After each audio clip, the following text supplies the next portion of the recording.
सबसे पहले तो सर बाजार पर ही एक डायरेक्शन लेना चाहते हैं, एकदम सही वक्त पर आज आप हमारे साथ जुड़े हैं। Life time high Sensex Nifty bank Nifty तीनों पर एक साथ देख रहे हैं, तो पहले तो उसकी बधाई स्वीकार करें और उसके बाद बताएं सर आगे के लिए क्या है राय आपकी बाजार को लेकर। ये बाजार ऐसा है कि इसमें जनरली तो ऑफकोर्स बाजार में इन्वेस्ट करने के लिए दिमाग लगाना पड़ता है, बट इसमें आप ज्यादा दिमाग लगाओगे तो शायद आप नुकसान में जाते जा रहे हो।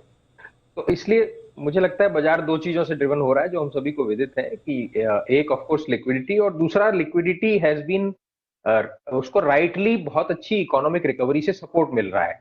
और वो रिकवरी थोड़ी बहुत एक्सपेक्टेड थी, बट रिकवरी एक्सपेक्टेशन से ज्यादा आती जा रही है।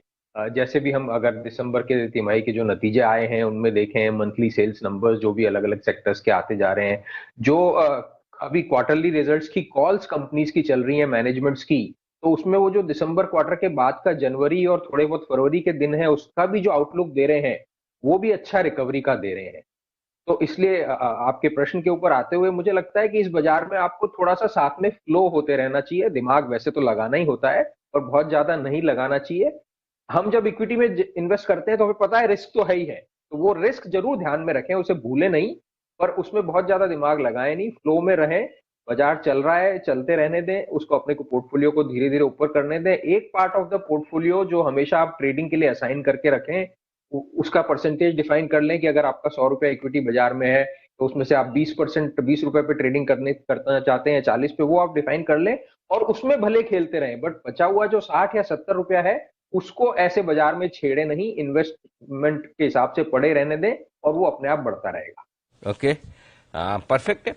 मतलब ये आप कह रहे हैं कि वो जो बहुत सारे वाटर पार्क होते हैं ना, थीम पार्क, उसके अंदर एक पूल होता है, बड़ा सा वेव पूल, जिसमें आर्टिफिशियल लहरें आती है। या तो आप समुद्र में जाके उस लहरों का आनंद लो, या फिर वो वेव पूल में तो आराम से खड़े रहो, वेव आएगी आपको आराम से राइड कराएगी। वैसे आराम से रहे, दिमाग न लगाए, राइट? जी हाँ।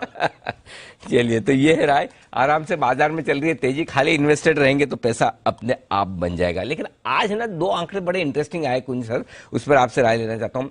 एक तो आईआईपी ग्रोथ नेगेटिव से मामूली पॉजिटिव हुई है, 1% के आसपास की, तो ज्यादा फर्क नहीं पड़ता। लेकिन ब्याज दरों के लिहाज से इन्फ्लेशन के जो आंकड़े आए 4% पर आए, इससे क्या संकेत लेने चाहिए, क्योंकि बैंकिंग शेयर आज भाग भी रहे? तो ये बहुत ही अच्छा आंकड़ा आया है, बहुत ही सपोर्ट है। अगर हम इसको थोड़ा सा पिछले हफ्ते 10 दिन की घटनाओं से लिंक करें, तो जैसा हमें मालूम है क्रेडिट पॉलिसी आई थी और उसमें आरबीआई ने इंटरेस्ट रेट तो नहीं बढ़ाया था, बढ़ाने की उम्मीद भी नहीं थी और अभी आने वाले टाइम में भी नहीं बढ़ाएंगे।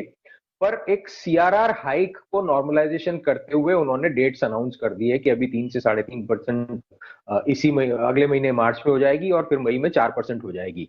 तो उस वजह से हमने शॉर्ट टर्म में इंटरेस्ट रेट्स ऊपर जाते हुए भी देखा था। उसके साथ में दूसरा रिस्क ये लग रहा था, जो अभी भी है, ऑफकोर्स गया नहीं है, कि हमेशा जब भी इजी मनी का समय होता है तो वो कहीं ना कहीं इन्फ्लेशन को जन्म देने की कोशिश करता है।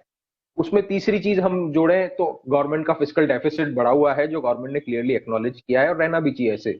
और चौथी चीज जोड़े जो माइनर इंपैक्ट हो सकता है कि गवर्नमेंट ने बजट में कस्टम्स ड्यूटी, इंपोर्ट ड्यूटी कुछ प्रोडक्ट्स पे बढ़ा दी है। तो जनरली ऐसा जब भी होता है, अगर एक बहुत बड़े प्रोडक्ट्स की रेंज पे या बहुत बड़े क्वांटम में बढ़ाई जाए तो वो इन्फ्लेशन को फ्यूल करती है। इस टाइम इतना बड़ा नहीं है तो वो एक मामूली इंपैक्ट हो सकता है या इंपैक्ट नहीं भी हो सकता है। बट इन चार चीजों के रहते हुए एक उम्मीद यही थी कि इंटरेस्ट रेट बढ़ती जाएगी। अब ऐसे में सपोर्ट आ गया है कि इन्फ्लेशन बोल रहा है कि नहीं, मैं नहीं बढ़ रहा हूं, आप मेरी तरफ से चिंता मत कीजिए, अज्यूमिंग कि ये ट्रेंड रहता है।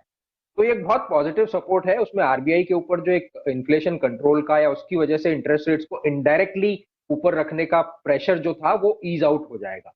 और वो ईज आउट हो जाता है तो जो इकोनॉमिक रिकवरी चल रही है उसके लिए बहुत अच्छी पॉजिटिविटी चालू रहेगी। ऑपरेट्स को पैसा मिलता रहेगा, उस पैसे की कॉस्ट कम रहेगी, इसलिए वो थोड़े से एग्रेसिव अपनी वर्किंग कैपिटल भी मैनेज कर सकते हैं, इन्वेस्टमेंट प्लान भी बना सकते हैं और उसको अल्टीमेटली उसको इकोनॉमिक रिकवरी में दिखता रहेगा। तो ये एक इन्फ्लेशन का जो नंबर आया है एक बहुत ही पॉजिटिव इंडिकेटर है। आईआईपी का नंबर, मुझे लगता है कहीं ना कहीं हम सभी जानते हैं कि कुछ डेटा कलेक्शन के चैलेंजेस रहते हैं, कुछ शॉर्ट टर्म ट्रेंड के चैलेंजेस रहते हैं और उस वजह से कभी नेगेटिव कभी positive, marginally negative marginally positive आ जाता है। और मैं ये इसलिए कह रहा हूं कि अगर इसी आईआईपी नंबर को हम ऑटोमोबाइल प्रोडक्शन और सेल्स के नंबर से जोड़ें तो थोड़ा सा मेल नहीं खाता है। कंज्यूमर ड्यूरेबल्स के, electrical electronic appliances, cables, wires के जो 25-30% काइंड ऑफ वॉल्यूम ग्रोथ हुई है उससे मेल नहीं खाता है।